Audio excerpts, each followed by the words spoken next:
Hello, everyone. Welcome to the Purpose Tune podcast. My name is Kong Shang, and I am the host of this show. The goal of my show is to create valuable content to broaden your knowledge, inspire you to act, and get you in the right mindset so you can apply it in your own life to drive impact, generate meaning, and achieve your purpose. I'm very excited about today's guest. His name is Stu Heinecke.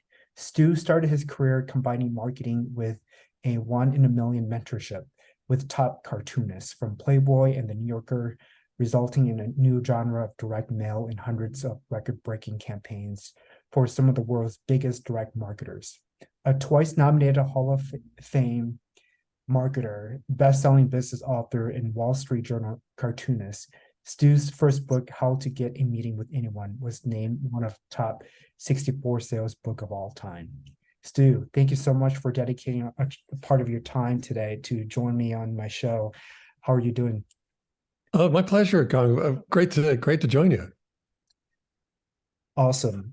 And like I said, really excited to have you join me on this call because you come from such a unique background. And quite frankly, I've haven't had a cartoonist on my show. And so I wanted to invite a more diverse, broad perspectives on this show to talk about purpose and meaning. But let's dive in a little bit on your background. How did you get started in this work of cartoon? And share us more about your background. I know you do more than Sure. just drawing, right?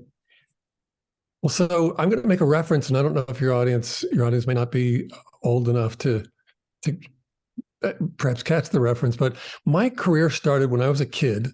I don't know, 10 or so, and my brothers and I were sneaking Playboys out of my father's dresser drawers. That's it. That's where it started. And so the reference people used to say, I read Playboy, but I'm reading the articles, or I read it for the articles. So I always joke that we read the articles, but no, we were looking at the pictures and also looking at the cartoons. And I was just amazed at these cartoons.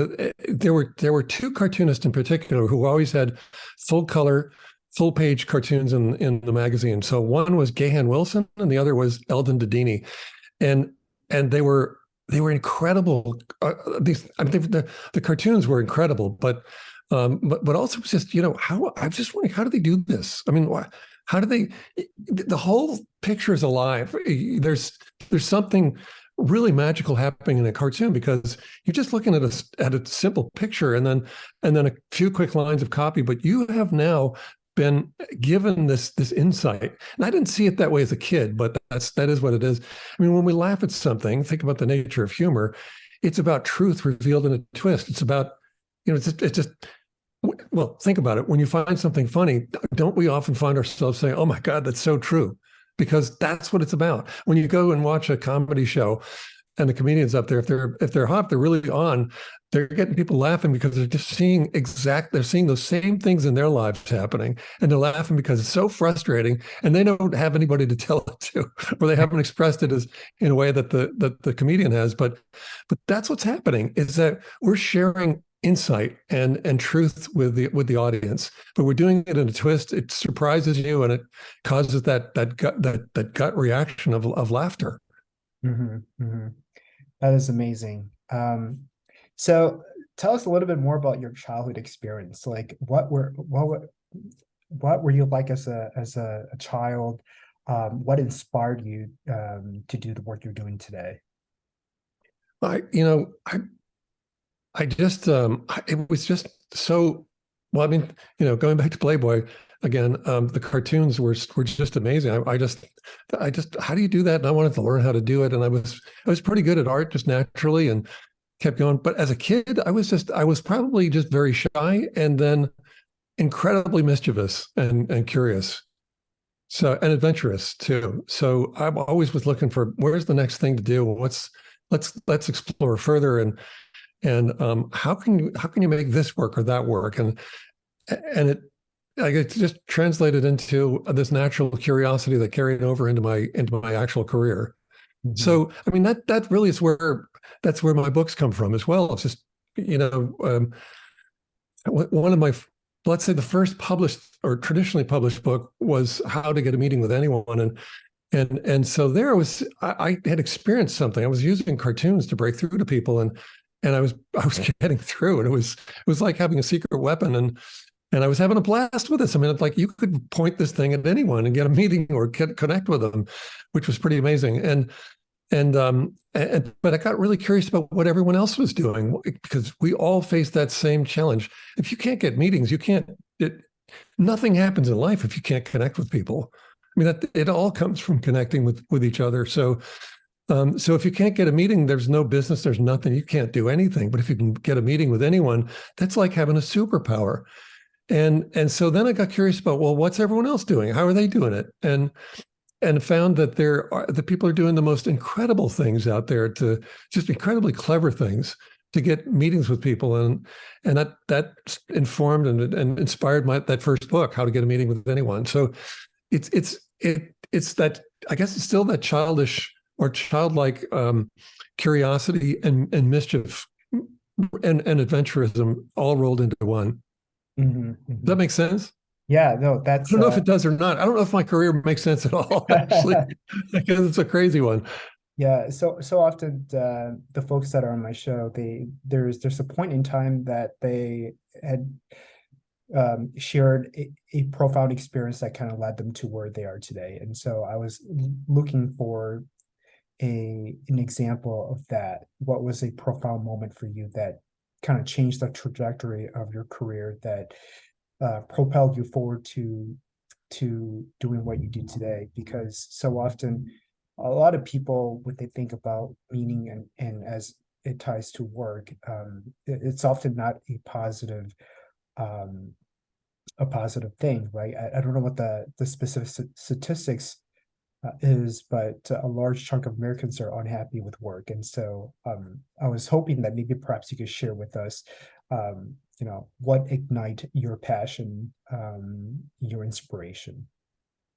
Well, I mean, you should have these revelations happening throughout your life, I think, and certainly throughout your career. But one of the first ones was my first job out of college was as a marketing manager for a steel company, and I inherited this direct mail campaign. It was a weekly campaign with these mailers that would go out.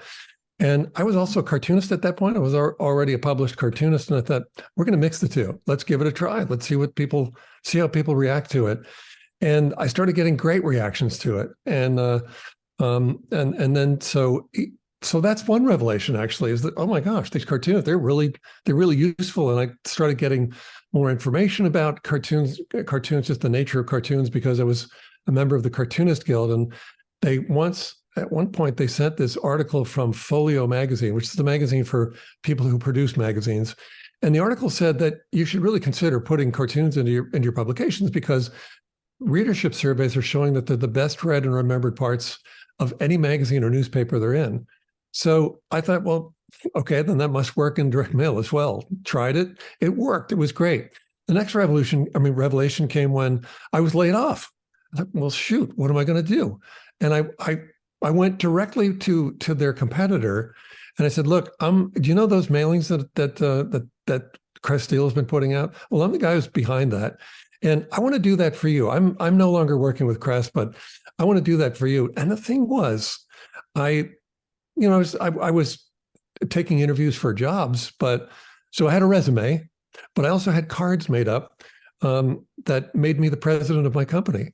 And that was the identity, that was the whole framework that I loved working with, instead of, here's my resume, give me an interview. But just walking in, I'm the president of my own company, and walking into my former employer's nearest competitor. It was the first meeting I had, and the guy said, yes. And what will you charge? And I charged twice what my salary was. Like, there's another one. You don't really, it seems like salaries, I don't know. It seems like salaries are, well, think about it. The nature of business, they have to make money on whatever, they have to mark up whatever and make a profit on whatever they're doing and whatever they're spending on. So, or investing in, and they're investing in you as an employee. So Right. If you're out on your own and you're charging just directly for your services, assuming that they're interesting services that have unfair advantages tied to them, well, then you can charge a lot more than you would as a as a salary. So that was a big one. That revelation was incredible. And then, well, and so now I'm creating direct mail but for these industrial clients, and that wasn't terribly satisfying. I really wanted to work with the big magazine publishers, and I knew that they were big users of direct mail and direct response.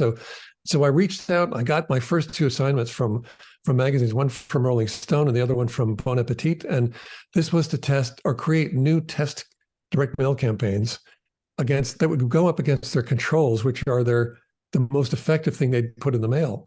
And those first two tests beat I don't know what kind of language I should be using here, but they beat the hell out of their controls. I set new records for response with the first two campaigns for magazine clients with these cartoons on them. So, well, okay, then here's my chance to reach out into the rest of the publishing industry. And what that meant was I needed to reach about 24 people. That was it, just VPs of circulation at these big Manhattan-based print media companies like Time Inc. and Condé Nast and the Wall Street Journal, et cetera. And so I reached out with this little campaign, didn't know what to call it. I called it a contact campaign, but this little 8x10 print of a cartoon, each one personalized. So each one was about the recipient. And that was the version of cartooning that I was selling in these direct mail campaigns. You would get a piece of mail and it would have a cartoon on it about you. So that went with a note, and it said, "This is the device I just used to beat the controls for Rolling Stone and Bon Appetit, and I think we should put this to the test for your titles." And that was one of the most incredible revelatory experiences I've had in throughout my life. Really, that one was amazing, because what I discovered was when I sent that campaign out, all of them responded. That's 100% response rate. All of them agreed to meet. That's 100% meeting rate.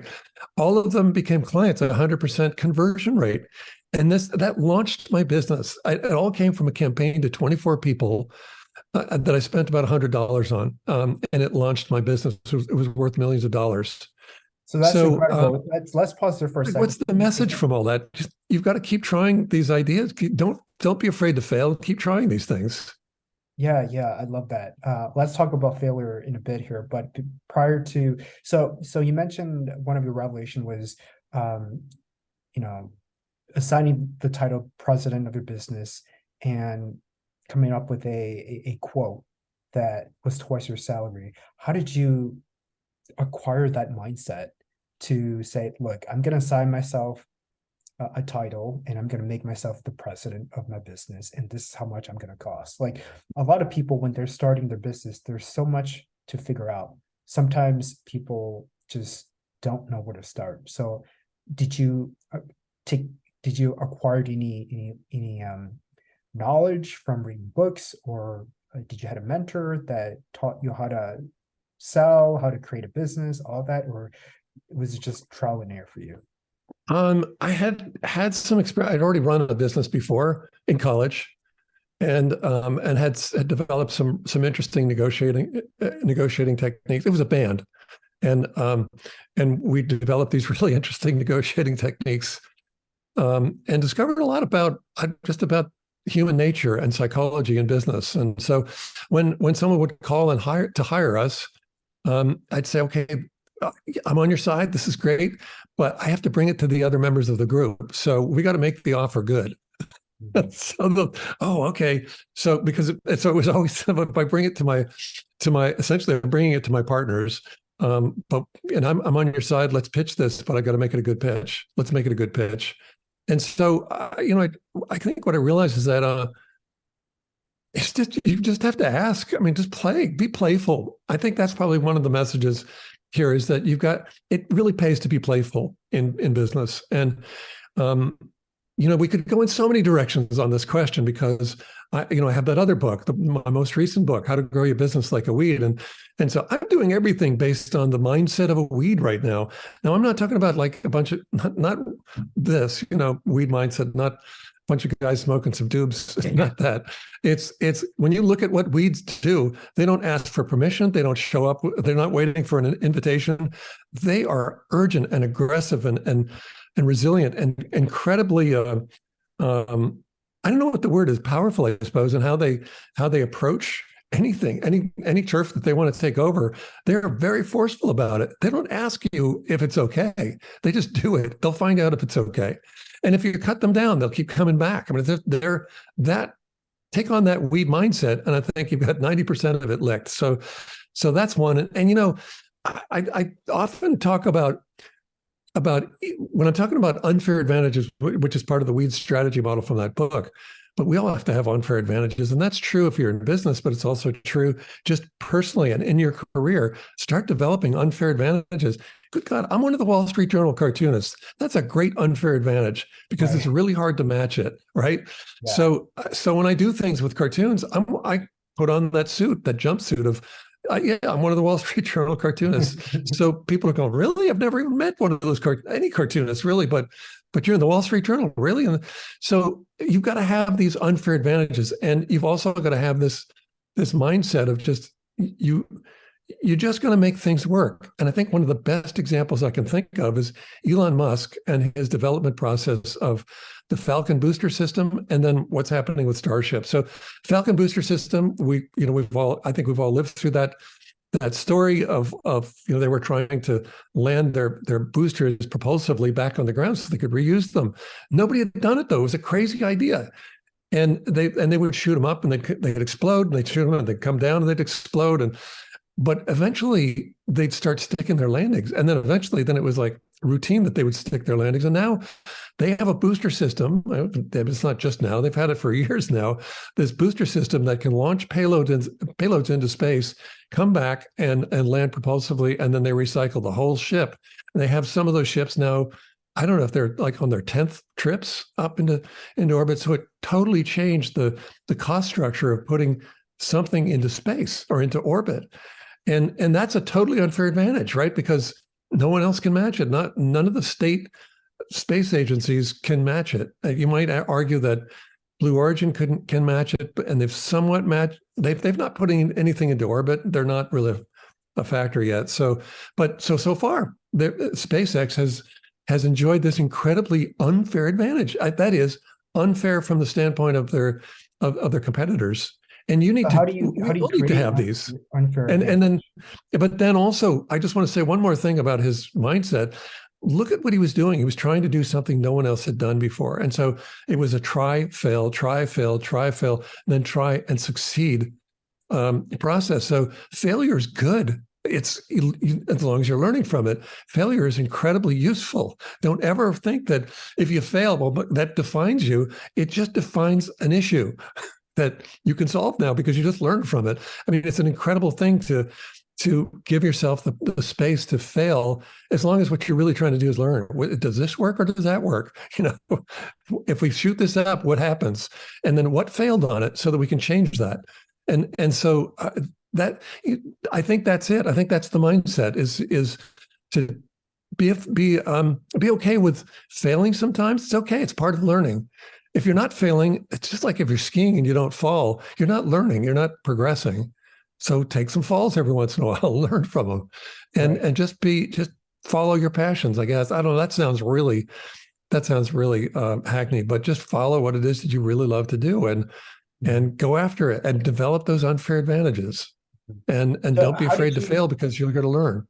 How did you climb up to work for Wall Street Journal? Like, I know you talk about unfair advantage, but I'm assuming it probably took a lot of hard work and passion and sleepless nights. Could you share with us what was your process?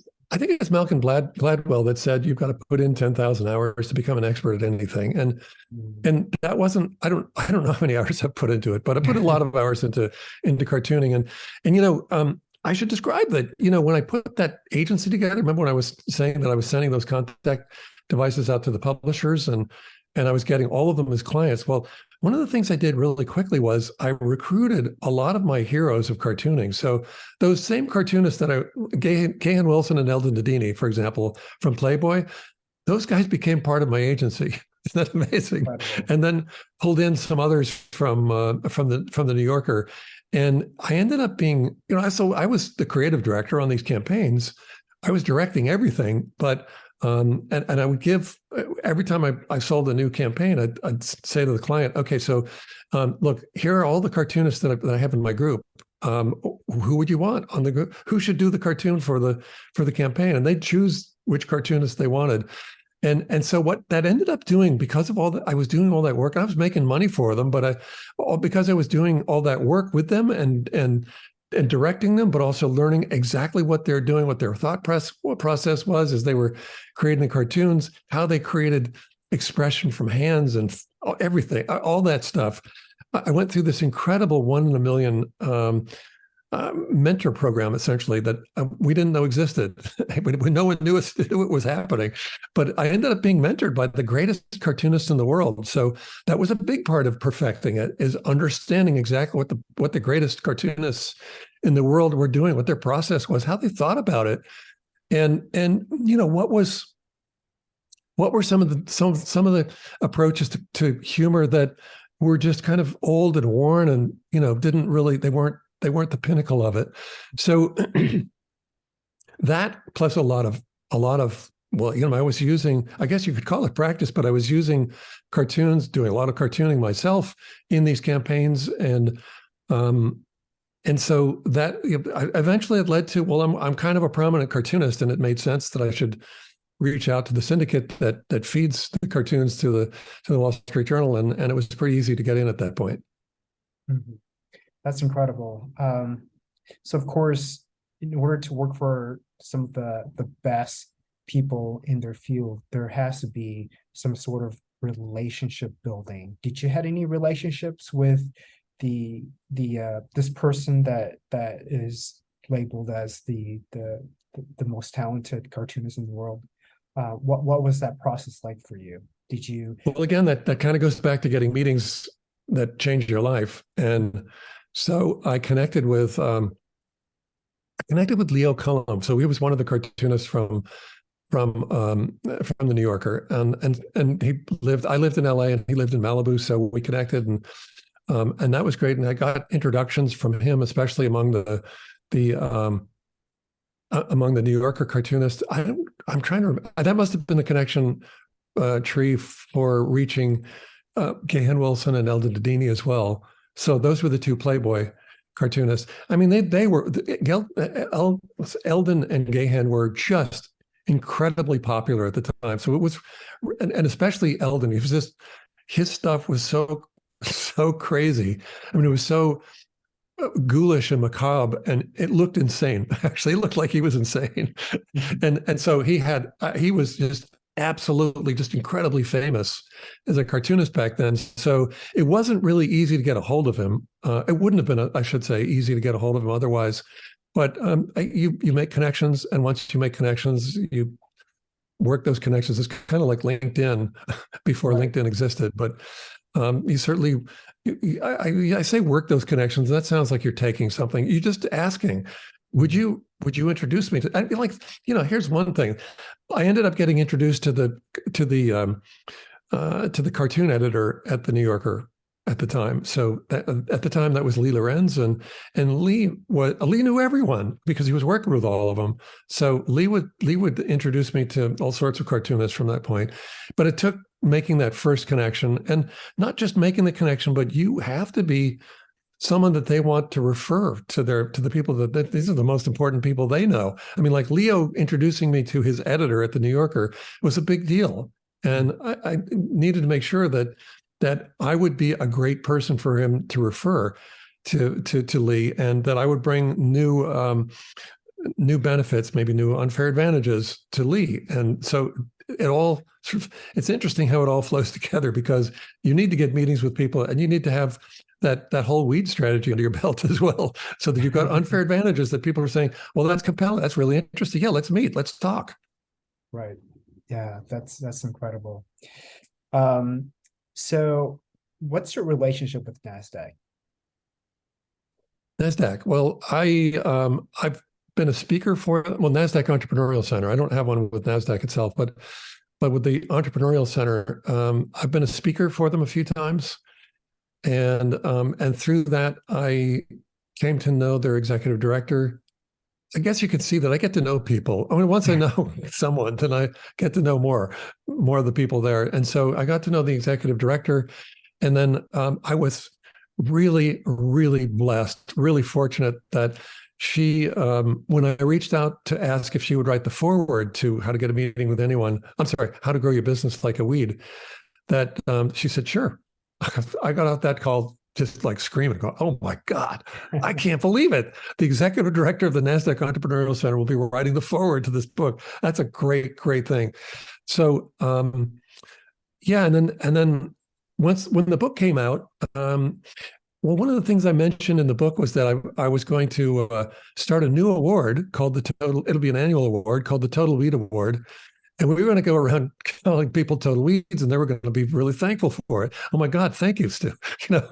But we were going to launch this award, and I thought, well, one of the things when I'm applying weed strategy to anything, weeds are natural collaborators. They get their power from their scale, not necessarily. Well, they get it from others. They get it from their unfair advantages, but it's really doing all of that at scale, and so. So weeds really would encourage us to collaborate with the smartest people we know as fast as we can, and that certainly held true here. So when I after the book came out, I reached out to Nicola again, and I said, that is the executive director. I said, I have this Total Weed Award thing that I've mentioned in the book. I need to launch it. And I want to know, could we collaborate on this? Could the Nasdaq Entrepreneurial Center become the home of the Total Weed Award? She said, yeah. Oh my gosh, fantastic. I'm so excited. And we'll be selling sponsorship against it, and there will be a media partner in it. And so yeah, it's still evolving, that relationship. It's just so beautiful just listening to your success stories. Obviously, it takes a strong mindset to cultivate these relationships and keep going when the journey gets tough and you're going up against many failures. How do people overcome failures? Well, once again, use Elon Musk as your model.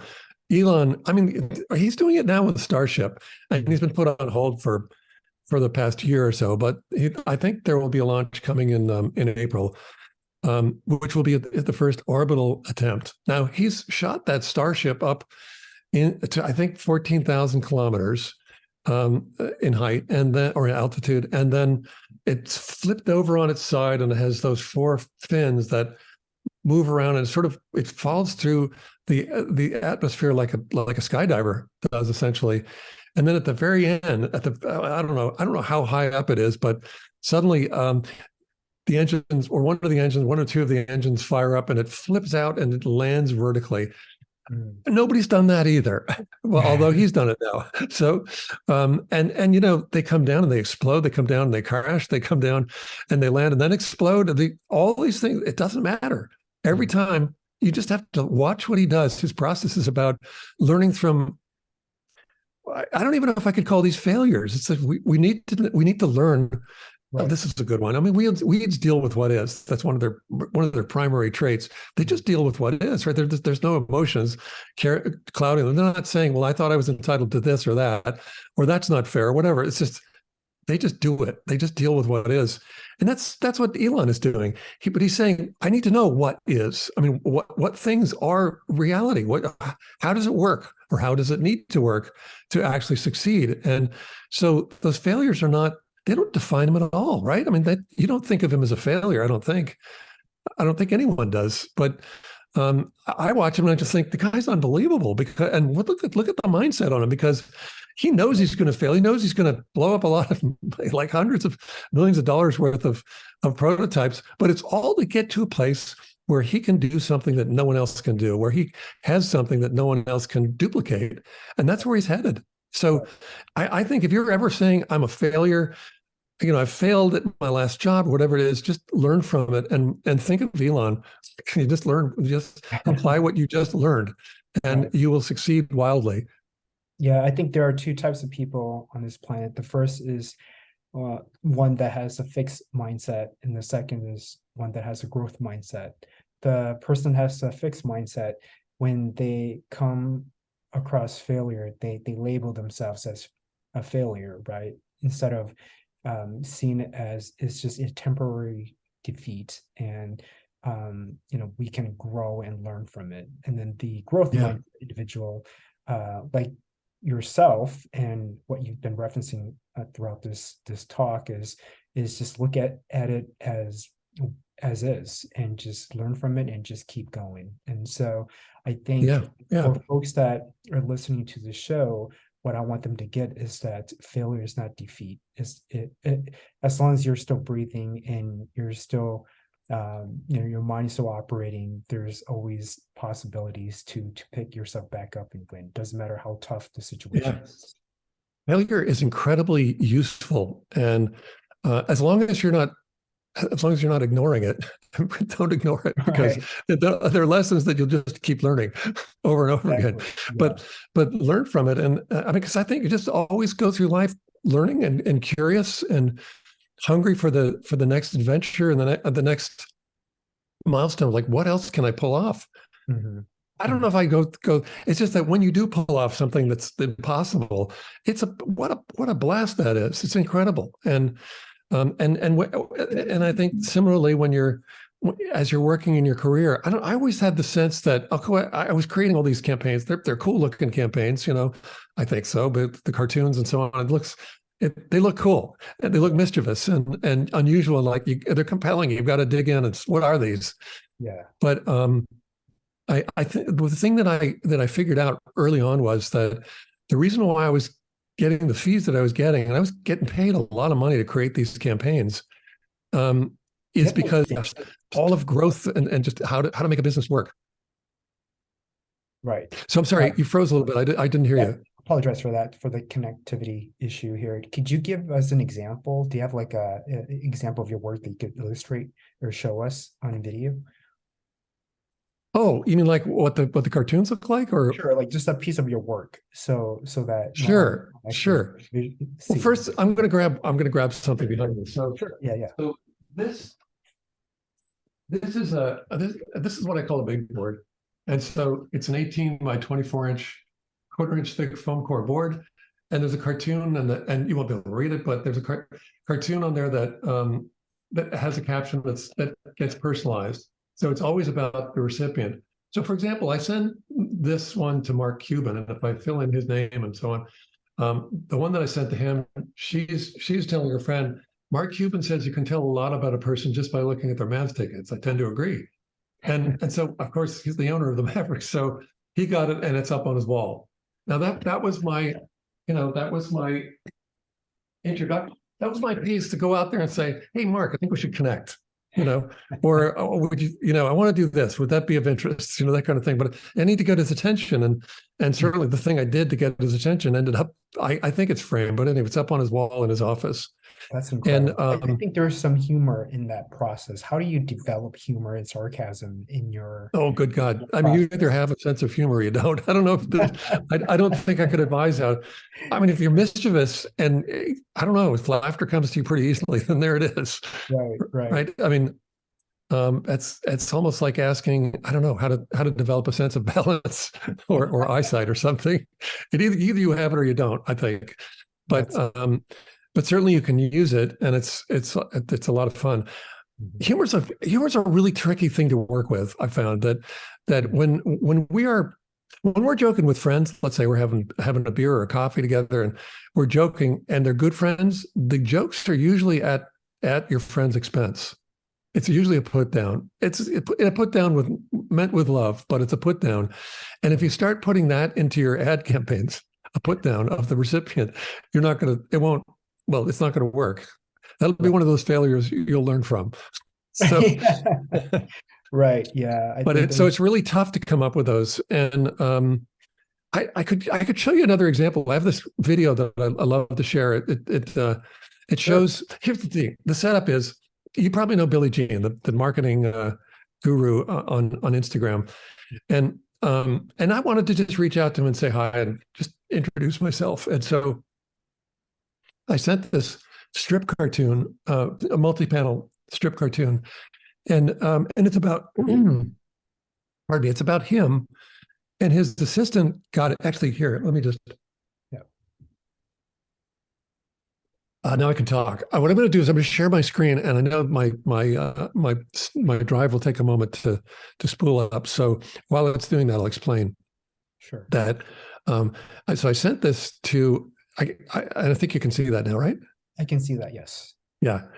So I sent this to Billie Jean, and his assistant got it, and she said, "This looks interesting. I think I'm gonna just do an unboxing video for Bill." And so here it comes. I usually wait till you get here, Bill, to show you your packages, but this one's pretty cool, and I'm too anxious to wait and show you.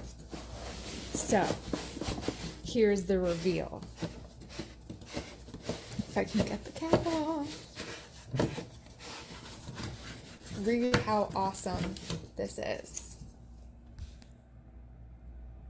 The Tale of the Hired Gun. I ever tell you fellas the story of the Billy Kid? Yep, sure did. How about Wild Bill Jean? You mean the marketing miss from San Diego? At least 100 times before. Yep, you can say that again. Look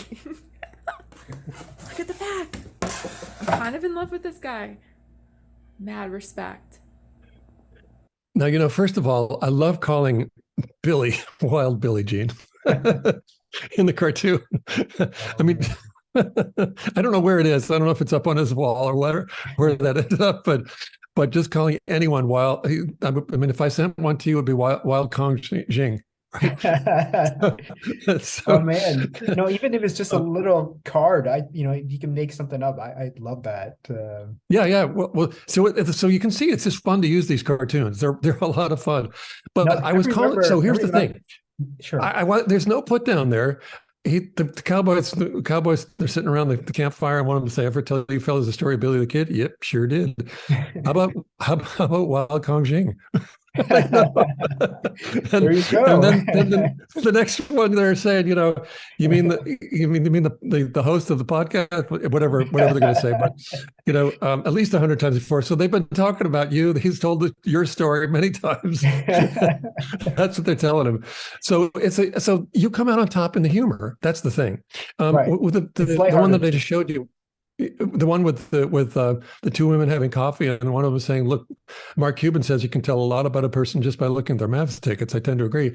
And that's saying something great about Mavericks tickets, and it's funny, but it's also really saying something very positive. That's the thing that's really subtle about this, is that I'm not putting anyone down in these cartoons. They're loving getting these cartoons, and when I was creating direct mail. For the publishers, when I first started out, they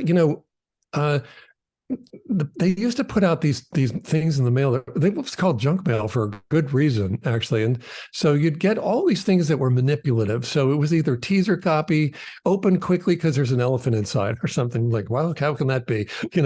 Or you'd see what looked like a check showing through a window in the outer envelope, and you go, "Oh my God, I got a check. It has my name on it." And you open it up, it's a voucher and they want you to order a magazine or whatever it is. They want to sell you something. So all those things, people got really frustrated with those. But when they got my mailings and the cartoons, learned really quickly. So we went through failures too, but learned really quickly what it is that works. And we get people, they'd clip the cartoon out of the mailing and stick it up on the refrigerator door. And if we offered an 8x10 print of the cartoon, with their paid order, we were setting records of cash with order on those subscriptions. So it was doing it in a different way, and it was causing people they just had a lot of fun with it. And you can see that it's just when it's done properly, it's a really powerful thing. Right. Yeah, it is powerful. And I remember,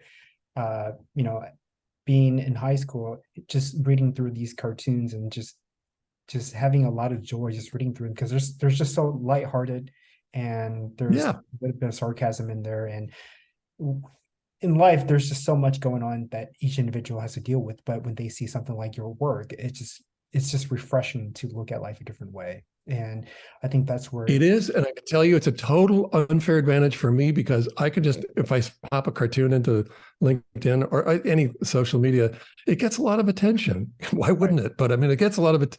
It has to be funny. It has to be a good cartoon, but then it gets a lot of attention, and you're the guy who put it out. That's an unfair advantage, isn't it? Right. Yeah. And Yeah, a lot of it that's has to another one. do with, of course, not just, your passion and ambition, but also creativity. I think initially when you and I talked about entrepreneurship, what does that mean? And we talked about the topic of creativity and how we have to be innovative in order to keep up with our competitors and keep the business going. And I think that um, based on this conversation and previously our conversation, you're someone that it just has a lot of creativity that you generate, which helps your business and gets people on board and wanting you to win in your business, as well as when you send out these cartoons out to people, it's a win for them because they see your creativity come to life and it's applicable to what they're going through in some aspect in their life. And so Yeah, yeah, yeah, yeah. Stu, That makes sense. That makes sense. For a long time, well, you read my background at the very beginning. It's such a crazy, and it seems like a rather disjointed background. Like you're a cartoonist, but you also wrote a book about getting meetings, and then another one about business growth strategy. What? How does this even fit together? But I came to realize that I think entrepreneurship is probably one of those pinnacle expressions of creativity. I mean, entrepreneurs are constantly bringing new things to light or to life that didn't exist before. It's a lot of vision and a lot of insight. And I don't want to call their business model or their product or service the gag, but it's kind of like the gag in cartooning. It's the thing that you deliver that everyone just says, well, that's astonishing. Look at this. Look at this thing. This is incredible. Look at that. Read it. It's incredible.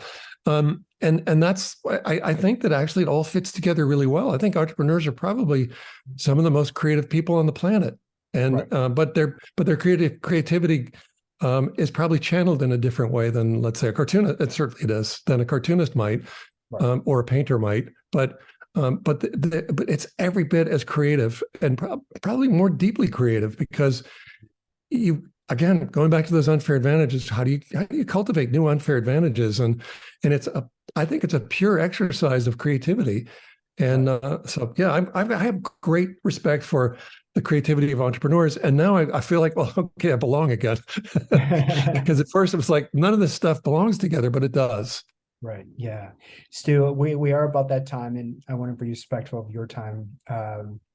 Where can people locate you should they choose to connect with you through this podcast? And also, my last question to you is, what does purpose mean to you? Well, so boy, that's a question that goes this way. Yeah. Well, first of all, you can connect with me on LinkedIn. I think that's probably the easiest thing to do. So just if you know the spelling of my name, I think it's probably with the show notes. But yes, Stu Heinecke, and just find me on LinkedIn. Mention you heard me on the podcast, and I'm happy to connect with you. I have an author site as well. You might want to go check that out. StuHeinecke.com, StuHeinecke.com. So you can connect with me there, and you can actually claim the first 2 chapters of How to Grow Your Business Like a Weed if you join my list. So you can do both of those things. Now, what does purpose mean? Man, that was interesting because, I was just talking to an old friend. And I grew up in New England, I became part of the town's fife and drum corps. So I played the fife, and it turns out there's this thriving community of people who love to play the fifes and drums. They do it together. They get together. They have these big musters. They have these jam sessions that go all night, and they camp out, and it's a lot of fun. It was a great thing. But I was talking to him about. He's stayed in that community, and I left. I went into cartooning, and then I went into writing books, and now these things that we're doing with summits around the world, growth summits around the world, and I was saying to my friend that the thing that bothered me about is playing the fifes and drums. It's an exercise. It's an outlet, a creative outlet, but it has almost zero impact. And the things that I went on to do, cartooning, when my cartoons show up in the journal, they reach 2.1 million people. That's a lot more impact, and it's something new. It's not the same old song that we've been playing for years. So, and then the books have had even more impact because I've helped people change their lives and their careers by being able to get meetings and suddenly making a lot of money or starting businesses because of it. And I'm sure the same thing will happen from the Wheat Strategy book. So I think it's about having impact. It's that leaving the world a better place than you found it. And then also, I would say that there's just this great joy in collaborating radically. Just collaborate with as many people as you can, be as collaborative as you can. That doesn't mean a pushover. What I'm saying is get together with the smartest people you know and put together the most outrageous things that people have never seen before. And that's impact as well. Right. Wow, that's powerful. Thank you so much for sharing your insight. We could talk for hours, and I'm sure this will not be our last meeting together or connection together. But folks, if you enjoyed this episode, please connect with Stu. You know where to find him. And also please like this podcast talk, as well as subscribe to my channel, the Purpose Tune Podcast. Until then, folks, thank you for listening, and enjoy the rest of your day.